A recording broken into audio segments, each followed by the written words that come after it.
निशा, ओ निशा। अपने पति मनु की तेज आती आवाज से निशा भागकर कमरे की तरफ गई। ये क्या है? कितनी बार कहा है मेरी शर्ट प्रेस करके रखा करो, और तुम हो कि सुनती ही नहीं हो। अब मैं क्या पहनूंगा? मेरे ऑफिस की आज जरूरी मीटिंग है। निशा ने अलमारी की तरफ देखा तो कहा, मनु, इतनी सारी शर्ट तो प्रेस करके रखी हुई है मैंने, कोई भी पहन लीजिए आप। फिर एक शर्ट को मैं प्रेस वालों को क्या देती? मैंने सोचा 2-4 कपड़े इकट्ठे हो जाएंगे तभी दे दूंगी। तुम्हारे पास तो बस बहाने तैयार रहते हैं निशा। मुझे तो यही पहननी थी, पर तुमसे तो दिमाग लगाना ही बेकार है। जाने तुम्हारा ध्यान किधर रहता है, एक भी काम ढंग से नहीं होता है तुमसे। और यह कहकर मनु ने दूसरी शर्ट निकालकर पहन ली। अब खरी क्या हो, नाश्ता लगा दो मेरा, फिर मुझे देर ना हो जाए। निशा समझ ही नहीं पाती कि मनु को सुबह उठते ही क्या हो जाता है। पूरा घर सिर पर उठा लेते हैं, चिल्लाने लगते हैं। जब वो शर्ट प्रेस नहीं थी तो दूसरी तो पहन लेते हैं। सबके सामने तमाशा बनाने की क्या जरूरत थी? तभी पूजा के मंदिर से आवाज आती है, निशा, पूजा का घी खत्म हो गया है, तुमने डब्बे में नहीं भरा घी? आखिर कोई भी काम तुम ढंग से और समय पे नहीं कर सकती हो क्या? ये आवाज निशा की सास कमला जी की थी। वो बड़बड़ाती हुई आई और डब्बे में घी भरकर ले गई। निशा फिर हैरान थी। मम्मी जी रोज दीपक जलाती हैं, कब घी खत्म हुआ यह तो उन्हें पता होने चाहिए। जब घी खुद ने भर ही लिया तो इस तरह गुस्सा करने की क्या जरूरत है उन्हें?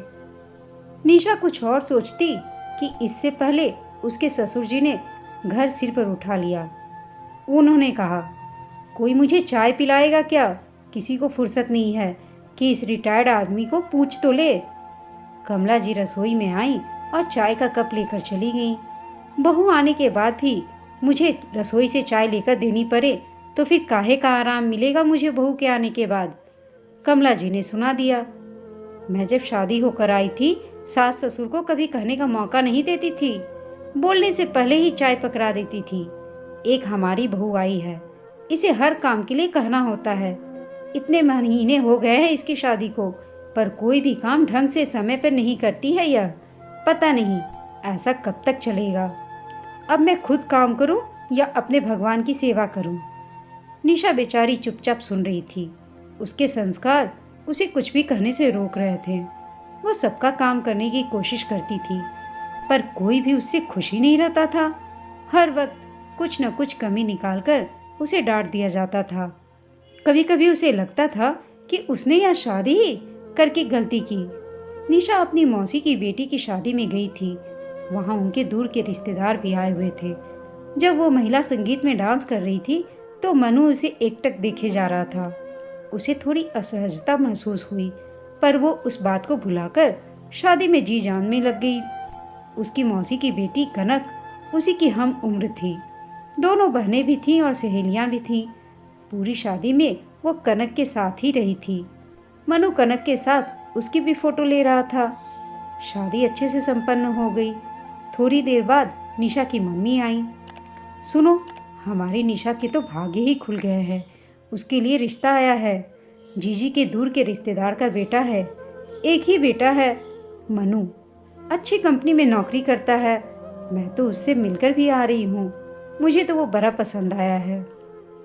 यह सुनकर निशा के पापा ने आशंका जताई। मुझे बेटी की शादी की जल्दी नहीं है। मैं चाहता हूँ निशा जिसे मन से पसंद करेगी उससे ही शादी करेंगे हम। केवल एक बार देखने से लड़के के गुण थोड़े ही पता चल जाते हैं। जब तक बिटिया हाँ नहीं करेगी ये शादी नहीं होगी। निशा की माँ ने कहा, आप भी बस, जवान लड़की घर में है, मुझे रातों को नींद नहीं आती है। मैंने तो लड़का फाइनल कर लिया है और मुझे अच्छा भी लगा। शादी अगले महीने ही कर देंगे। अब जीजी ने भी तो कनक की शादी कर ही दी है। आप दोनों बाप बेटी के ही नखरे हैं। मैं इतना अच्छा रिश्ता नहीं जाने दूंगी हाथ से। निशा की मम्मी ने किसी की नहीं सुनी और उसी दिन मनु और निशा की सगाई भी कर दी। अचानक हुए रिश्ते से निशा हैरान थी, पर उसकी मम्मी हार्ट पेशेंट थी तो वो ज़्यादा उनसे कुछ बोल नहीं पाई, क्योंकि उन्हें ज़्यादा तनाव नहीं देना चाहती थी वह। 1 महीने बाद की शादी की तारीख निकाली गई। फोन पर मनु ने बड़े प्यार से बात की थी, तो निशा को लगता था कि मम्मी का फैसला सही है। मनु बड़ी ही इज्जत से बात करता था। मनु से ज़्यादा बातचीत तो हो नहीं पाती थी। अब एक ही महीने में प्री वेडिंग शूट, सगाई, महिला संगीत और शादी थी। सबके लिए शॉपिंग करना, और बाकी शॉपिंग में कब एक महीना निकल गया और शादी का दिन भी नज़दीक आ गया। निशा बेचारी दुल्हन बनकर विदा हुई तो मम्मी ने यही सीख दी, बेटी अपनी सास को अपनी माँ समझना, वो डांट दे तो सहन लेना, बड़ों का मान सम्मान करना। अब वो ही तेरा घर है, तेरा मायका तो आज से पराया हो गया। अब अपने घर के सुख दुख तुझे ही सहने हैं। कोई बड़ी बात हो तो मायके फ़ोन करना, वरना छोटी छोटी बातें तो अपने तक ही रखना। मम्मी की यही सीख अपने पल्लू में गांठ बांधकर निशा ससुराल आ गई थी। यहाँ आकर उसने सबको खुश रखने की कोशिश की, पर उसे तब बहुत बुरा लगता था जब हर कोई उस पर चिल्लाता था। बहू हूँ, घर की नौकरानी तो नहीं जो हर कोई उसे डांटे फटकारे। बस यही बात उससे सहन नहीं हो रही थी। मनु ऑफिस जा चुके थे, ससुर जी तो चले ही गए थे। तभी जोरदार आवाज़ से उसका ध्यान कमरे की तरफ गया। कमला जी चिल्ला रही थी, मम्मी जी आपको क्या हो गया? निशा ने शालीनता से पूछा। कमला जी बोली, हे भगवान, मैं ऐसी बहू का क्या करूं? 3 दिन से ये सारी अलमारी में बिखरी पड़ी है, पर इसने जमा कर नहीं रखी। केवल रसोई बनाने से ही बहू के फर्ज पूरे नहीं हो जाते हैं, घर की और भी साफ सफाई करनी होती है। 2 रोटी तो मैं भी बनाकर खा सकती हूँ, अभी भी मेरे हाथ पैर चल ही रहे हैं। तुमसे इतना नहीं होता कि कभी तो आकर सास की अलमारी संभाल लो? बिखरी हैं तो बिखरी पड़ी हैं। बस रसोई घर का काम निपटाकर तुम तो अपने कमरे में चली जाती हो।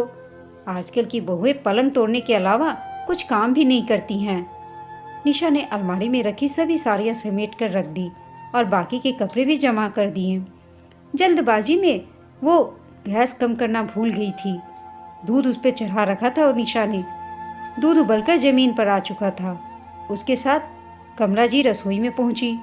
रसोई का बुरा हाल देखकर उनके माथे की त्योरियां फिर से चढ़ गईं और वो फिर से तेज आवाज में बोल पड़ी, मैं तो थक गई, अब तो मेरी सांस भी फूलने लगी है। पर तुमसे कोई भी काम ढंग से नहीं होता है। तुमने गैस बर्बाद कर दी, दूध भी फैला दिया और रसोई भी गंदी कर दी। थोड़ी तो समझदारी से काम लिया करो। कमला जी अपने कमरे में चली गई। आज तो निशा की आंखें ही भर आईं, क्योंकि उसने कभी इतनी डांट नहीं पड़ी थी और उसे अपनी मम्मी की बात याद आ रही थी कि छोटी छोटी परेशानी से खुद ही निपट लेना। वो सारा काम निपटाकर अपने कमरे में चली गई, अपनी मम्मी से बात की और मन ही मन उनसे आशीर्वाद लिया। शाम की चाय का वक्त हो गया था। ससुर जी चिल्ला रहे थे, अरे कोई तो चाय पिला दो, सबके हाथों में मेहंदी लगी है क्या? मेरा कोई भी काम समय पे नहीं होता है। तभी निशा अपने कमरे से बाहर आई और हिम्मत जुटाकर चिल्लाकर बोली, पापा जी आ तो रही हूँ, आपसे बिल्कुल भी सब्र नहीं होता है क्या? अब चाय गैस पर चढ़ा दी है, आएगा जब ही तो उबाल आएगा। आपके कहने से मैं चूल्हे पर तो नहीं चढ़ जाऊंगी। चाय कौन सा अमृत है जो समय पर ना मिले तो आपको लेने यमराज आ जाएंगे? 2-4 मिनट देर भी तो हो सकती है।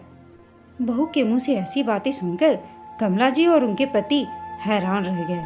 सदा चुप रहने वाली बहू किस तरह से बातें कर रही है? निशा, तेरा दिमाग खराब हो गया है क्या? वो तेरे ससुर जी हैं, तुम उनसे ऐसे कैसे बात कर रही हो? थोड़ी शालीनता पूर्वक बात नहीं कर सकती? सारी शर्म लिहाज मायके में छोड़ आई हो। निशा बोली, मम्मी जी आप तो बस रहने ही दो, मुझे ज़्यादा ज्ञान मत दो। मुझे सब पता है कि किससे किस तरह से बात करनी है।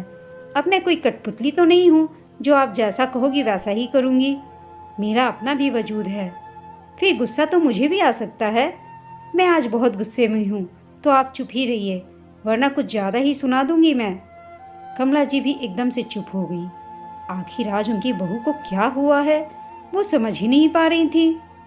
रात को मनु ऑफिस से आया तो देखा आज घर में शांति थी। निशा ने खाना लगाया तो मनु ने पूछा, मम्मी पापा आज आप लोग इतने चुप क्यों हैं? घर में अजीब सा सन्नाटा क्यों पसरा हुआ है? दोनों कुछ ना बोले, चुपचाप खाना खाने लगे। तभी मनु ने दाल चखी और चिल्लाकर बोला, ये क्या दाल बनाई है निशा तुमने? इसमें नमक कितना कम है। तुझे तो खाना बनाना भी नहीं आता है। दिन भर से थका हारा आता हूँ और मुझे खाना भी अच्छा नहीं मिलता है। और उसने देखा मम्मी पापा दोनों वही दाल शांति से खा रहे थे। यह सुनकर निशा भी ऊंची आवाज में बोली, दाल में नमक कम है तो ऊपर से ले लो, बिना बात के बतंगड़ बना रहे हो तुम। आप ऑफिस से थक कर आते हो तो मैं भी घर पर बैठी नहीं रहती हूँ। आपकी मम्मी तो एक पानी का गिलास तक नहीं लेती हैं। पापा जी भी दिन भर हुक्म बजाते रहते हैं। सब्जी मंडी से सब्जियां लाना, साफ करना और फिर खाना बनाना, ये कोई काम नहीं है क्या। फिर मैं ही अकेली तो नहीं खाती हूँ यह सब। आप सबके लिए भी खाना बनाती हूँ और आप हम सबके लिए कमा कर लाते हैं, तो इसमें कौन सा आसान करते हो। ज़्यादा दाल में नमक कम लग रहा है तो दाल छोड़ दो। तुम्हारी मम्मी सारे दिन बैठी ही तो रहती है। मेरे हाथ का खाना पसंद नहीं आ रहा है तो कल से यही बना देंगी तुम्हारे लिए खाना। इन्हें तो खाना बनाना आता ही होगा, इसलिए पूछ रही हूँ कि मैंने तो इन्हें कभी रसोई में जाते नहीं देखा। बेचारे मनु की आंखें फटी की फटी रह गई। वो 2 मिनट के लिए सुन्न हो गया। ये क्या बोल रही हो? तुम्हें जरा भी तमीज़ नहीं है कि घर में सबसे कैसे बातें करते हैं। तुमने तो आज सारी ही मर्यादा लांघ दी। कोई इस तरह से बात नहीं करता है अपने ससुराल वालों से जिस तरह से तुमने आज की है। ये तुम्हें क्या हो गया है आज? निशा हंसकर बोलती है, अरे कुछ नहीं हुआ है मुझे, मैं तो एकदम से ठीक हूँ। मैंने जो बोला कुछ गलत तो नहीं बोला। मैंने इन महीनों में यही सब तो सीखा है यहाँ। मेरी मम्मी ने मुझे जो सीख दी थी इस घर में तो लागू नहीं होती है।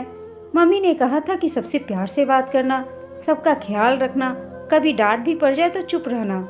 मेरे संस्कारों की वजह से मैं चुप थी, पर यहाँ तो मुझे लग रहा है कि इस घर में मेरे जैसे संस्कारों वाली लड़की की कोई ज़रूरत ही नहीं है।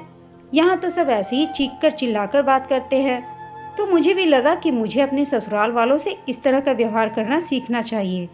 मैं तो आप सब जैसे बोलते हैं वैसा ही बोल रही हूँ।